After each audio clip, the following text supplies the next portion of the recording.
I'm sure you've heard the claim that we can't rely on the Bible because there are so many contradictions.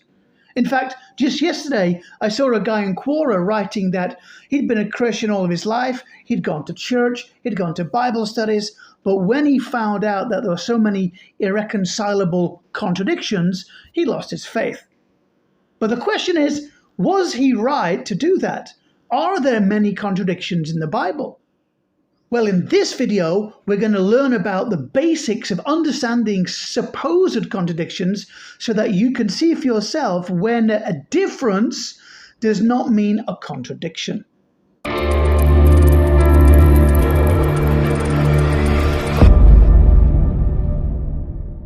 The first thing we should do is define the term contradiction. I particularly like Cambridge.org's definition: the fact of something being the complete opposite of something else or very different from something else, so that one of them must be wrong. So one fact must be the complete opposite of another fact, or at least very, very different to another fact, in that one of them has to be wrong. That's, I think, a good basis to start with. Now, let's take an example. Let's say that James is married to Tika, but Tika isn't married to James. That would seem to be a contradiction, right? If it's the same Tika and the same James, and they were talking at the same time, like today, if James says today, I am married to Tika, and then Tika says, I'm not married to James, that would be a contradiction, or at least one of them's lying. However, it wouldn't be a contradiction if we consider in time. Let's say that James and Tika got married, and let's say 5 years ago, James said to somebody, oh, I'm married to Tika. That would be true. But let's say, for whatever reason, they get divorced, right? 5 years later, Tika then says, I'm not married to James. Now, both of those statements are true, but not necessarily at the same time. Time can be a factor in understanding if a difference is a difference or a contradiction. In this case, it is different. At one point they were married, at a later point they weren't married. Another example is if, let's say, my friend Didi says that he lives in London to one person, but then to another person he says he lives in Manchester. This would seem to be a contradiction. You can't live in two cities at the same time. Most people don't. They have one home. So either he lives in Manchester or he lives in London. However, it might not be a contradiction if, for whatever reason, he has two homes.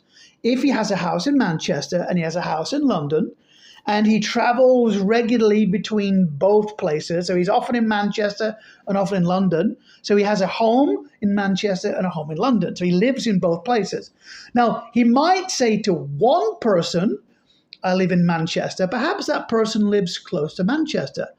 But then he might say to another person who lives in London, if that other person lives near London. So contextually, if he's speaking to someone who's from down south, he'd probably say, I live in London because it's, contextually it's closer. But if he's speaking to someone a bit further north, then he would probably say, I live in Manchester because that, again, it would be contextually closer. Therefore, it's possible for two things to be true at different times, but it can also be true that two or more things are true at the same time. We need to understand the context. One more example is if Jill is at home and Jill is busy at work.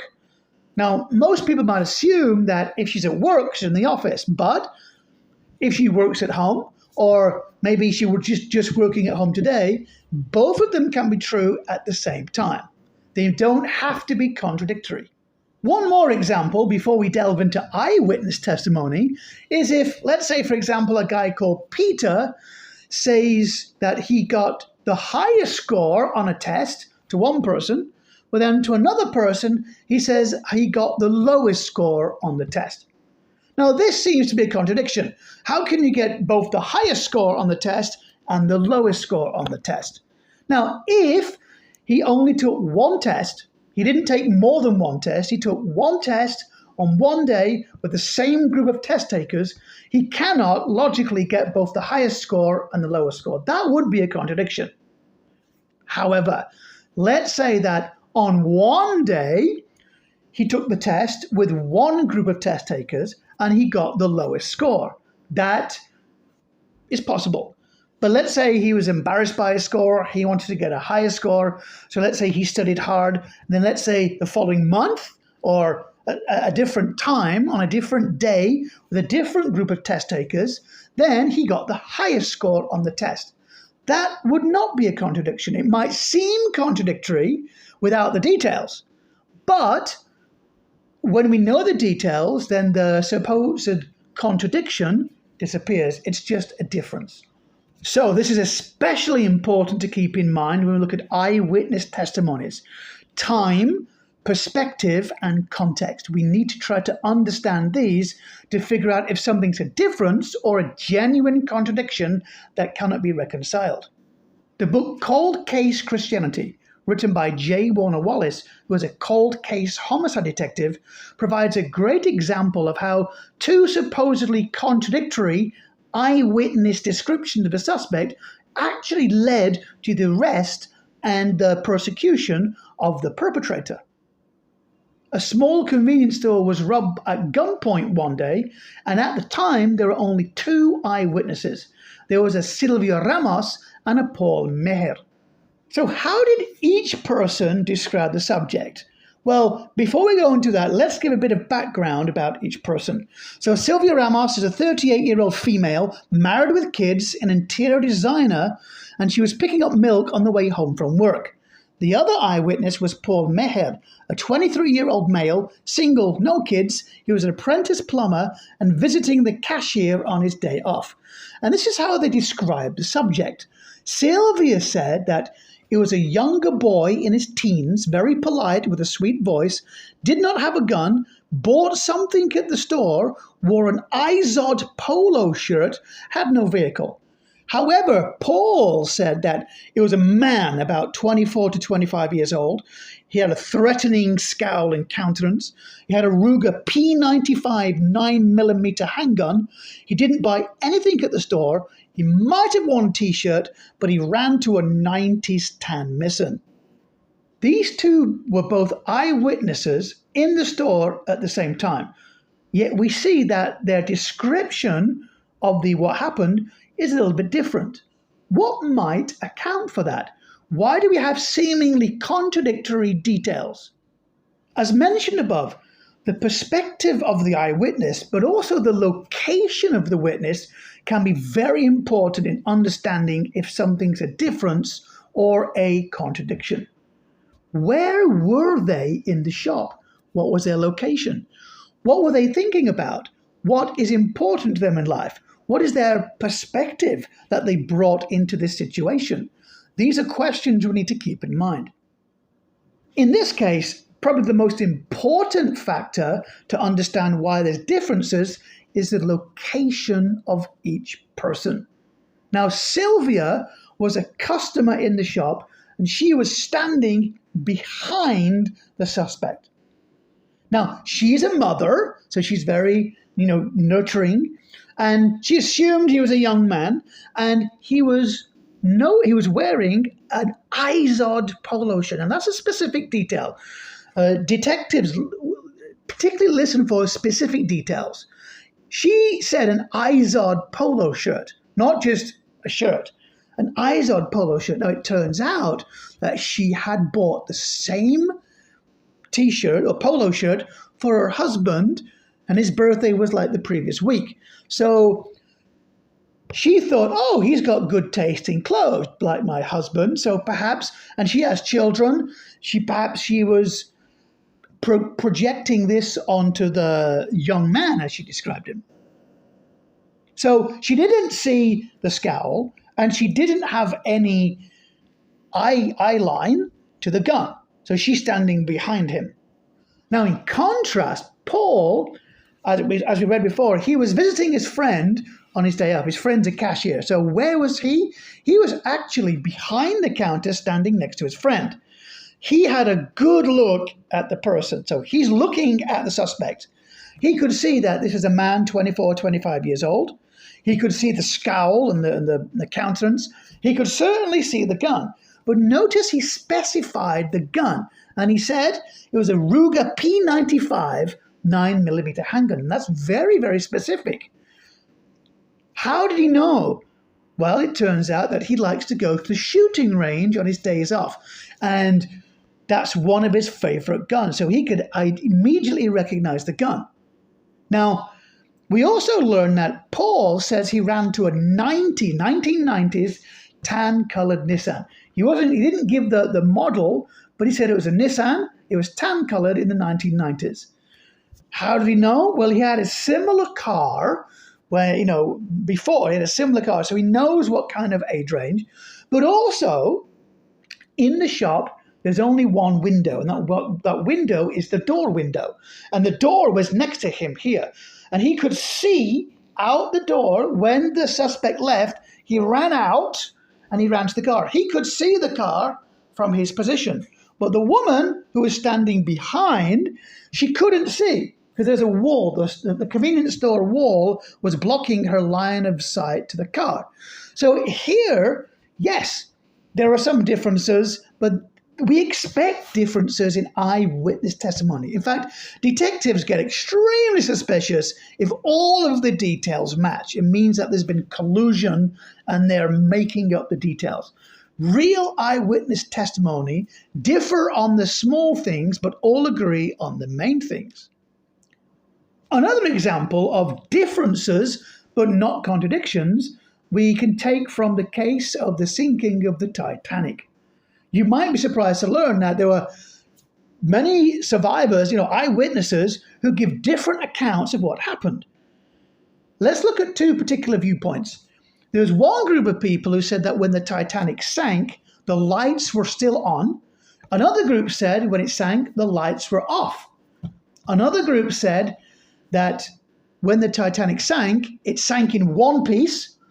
But another group said that when it sank, it had already split into two pieces. Now, if we look at the diagram here, clearly we can see that at different times it could have been true. Now, the whole ordeal lasted well over 2 hours. So time's a big factor, right? Clearly those maybe who were rescued early, maybe those who got the lifeboats early, maybe were rescued earlier, when they were rescued or got put into the lifeboats, maybe the lights were on and the boat was still in one piece. But we can see here in the diagram that later on, a portion of the ship split. At that point, the electricity turned off, so all the lights were off, and clearly it was already in two pieces. So for some people, when it was sinking, the lights were on and it was in one piece. Just depends on their perspective. But for other people, clearly, maybe if it was they're focusing later in on the ordeal, maybe they got rescued later. So their perspective is going to be different. Clearly, it's not a contradiction to say that the lights were off and it had split. So all four statements can be true. Yes, it sank when the lights were on. At least it started to sink, but it also sank when the lights were off. The point is it was sinking at both times. Also, the ship, when it started to sink, was in one piece, but later as it continued to sink, it split. So all four statements can be true depending on the time and the perspective of the eyewitness testimony. Now we have a basic understanding of how to differentiate between a difference and a supposed contradiction. So let's put these skills to the test by looking at two supposed contradictions in the New Testament.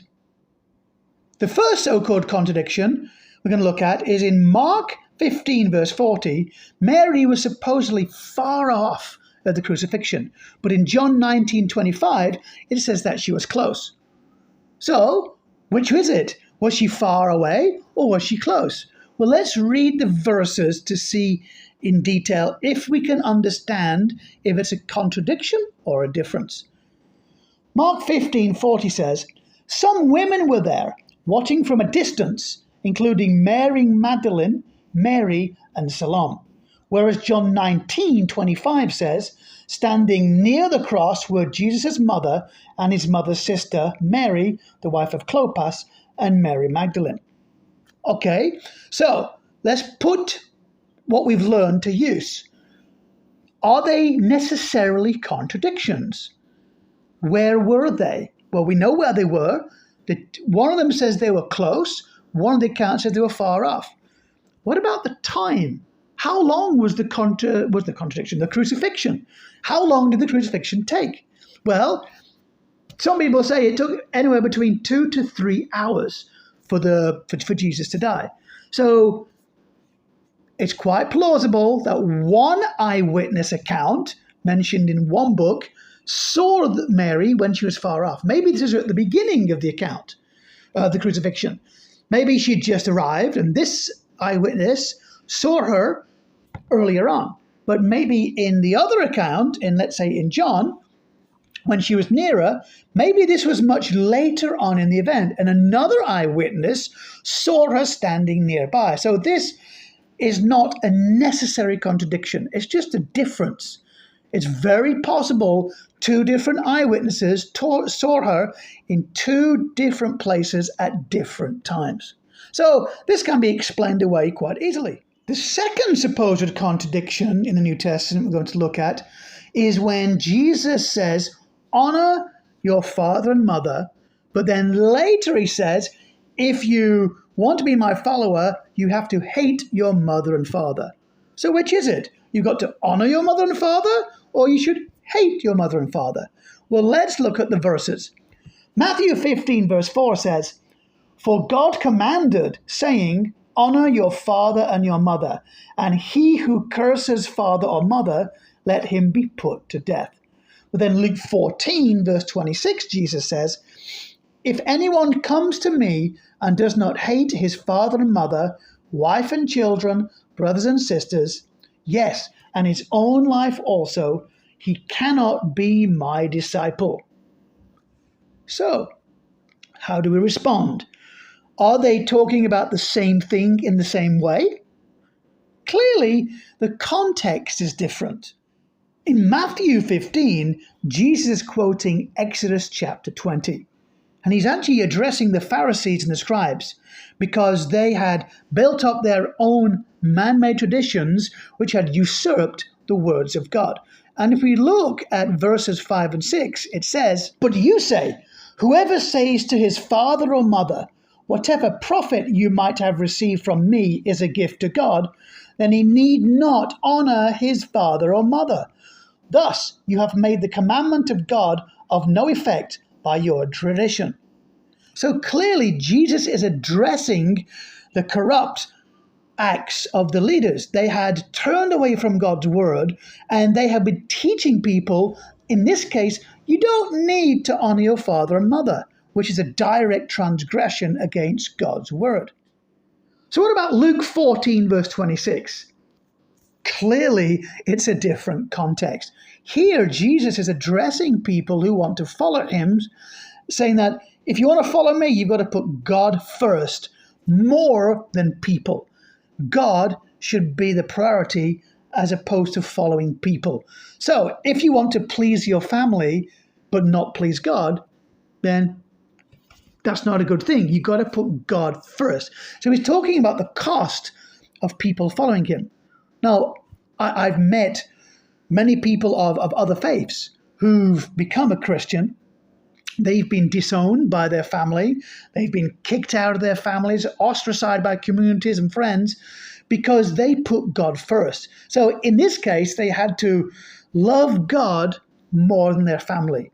They have to obey God, not what humans say. Even if they're very close family, God should always come first.